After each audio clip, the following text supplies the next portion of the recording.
In my book, there's a lot of genealogical research, you know, going back, Dick's family, my family, these heroic and amazing tales of people who went west. But one of the things I discovered is that Dick and Barack Obama are 8th cousins. What? Is that an amazing thing? Yes, if you go back 8 generations, really? They have a common ancestor.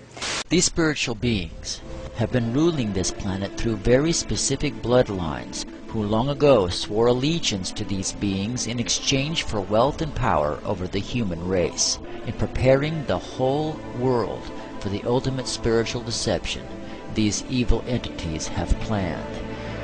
These bloodlines are literally able to be traced by genealogists all the way back to ancient Sumer and Babylonia, and these human familiars or pets of the demonic angels have worshipped Satan and his minions under many forms from the time of Sumer right up to our present day. So there were new beings planted in the garden. Primarily, they had been created to function as sources of food for the collection of gods that had been possessed by evil. Secondarily, they were to be used as physical vessels to be possessed by the gods. Once possessed, they would be used to carry out evil's plan to spread death and destruction on earth. Incest was practiced by ancient Egyptian royalty. Mothers married sons and brothers married sisters to keep the power and the money all in the family. Like their pharaonic ancestors, the British monarchy have a long history of incestuous inbreeding.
Is of an interbreeding between a non-human race, force, whatever, and humans, creating a hybrid bloodline, a fusion of the two DNAs.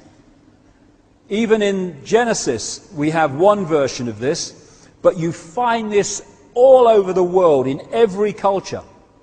As the Bible says in Genesis, there were giants on the earth in those days, or in the earth, as it puts it, and also after that, where the sons of God came in unto the daughters of men, and they bare children to them. And the same became mighty men which were of old, men of renown. These hybrid bloodlines, this interbreeding, produced the kings and queens and the elite royal families of the ancient world, where they claim their right, their genetic right to be the king or the queen or the leader because of their connection to the gods. And all over the world you find this. And what do we have today? We have the queen as head of state of this country purely because of her DNA. In Sumer you find the same.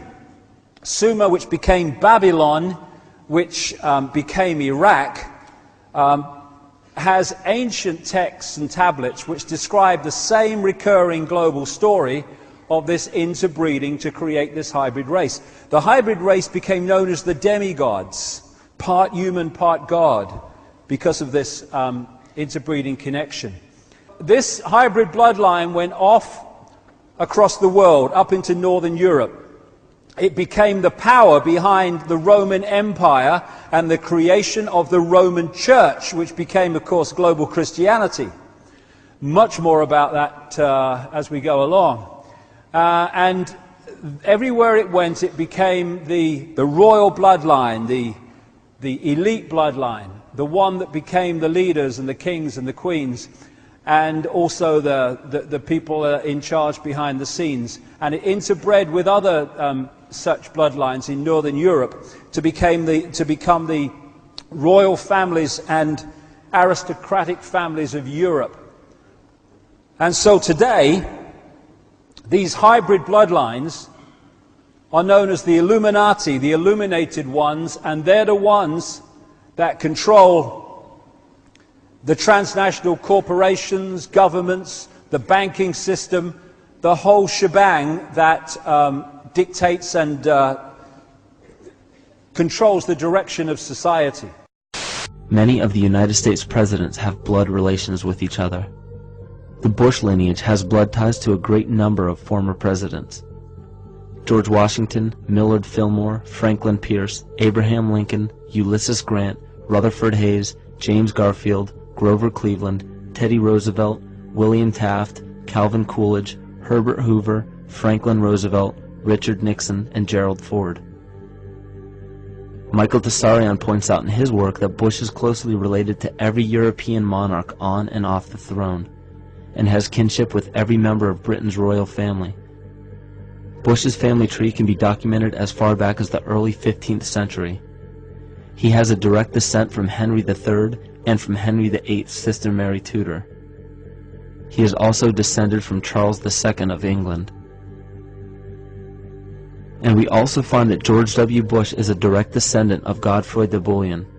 Godfrey was the first king of Jerusalem after he recaptured it from the Saracens, which was the name for the Islamic faith during the Middle Ages. It is interesting to note that the current occupation of the United States in the Middle East was re-established by the same family, George Bush Sr. in 1991, and again by George Bush Jr. in 2003. George Bush Jr. is then found to be a cousin to both opposing candidates of his 2 terms in office, Al Gore and John Kerry. Democratic President Barack Obama also has blood ties with George W. Bush, as well as Gerald Ford, Lyndon Johnson, Harry Truman, James Madison, and the British Prime Minister Sir Winston Churchill. On the opposing side of the 2008 presidential ballot, John McCain is descended from Robert the Bruce, King William I of Scotland, and also Godfrey de Bouillon. Let me take you through this, branch by branch. The 101st Airborne Division, air assault. Vice President Dick Cheney, the man who's only a heartbeat away from the presidency, is actually a blood relation. He's President Bush's 9th cousin once removed. Cheney's cousin Barack Obama is also Bush's 11th cousin and the 9th cousin of Brad Pitt. But we're only just getting started. President Lincoln was President Bush's 7th cousin 5 times removed, and Bush shared more than just a ballot with John Kerry. That's right, they're 9th cousins twice removed. There's also royalty in the Bush bloodline. Princess Diana was Bush's 11th cousin twice removed. And then there's this bombshell. Happy birthday, Mr. President. Sure, she may have been singing to JFK, but what about GWB? He is, after all, her 9th cousin 3 times removed. He's also related to Playboy founder Hugh Hefner, even Pocahontas, and Vlad the Impaler. Trace the family tree far enough, and you get Madonna, Celine Dion, and Tom Hanks.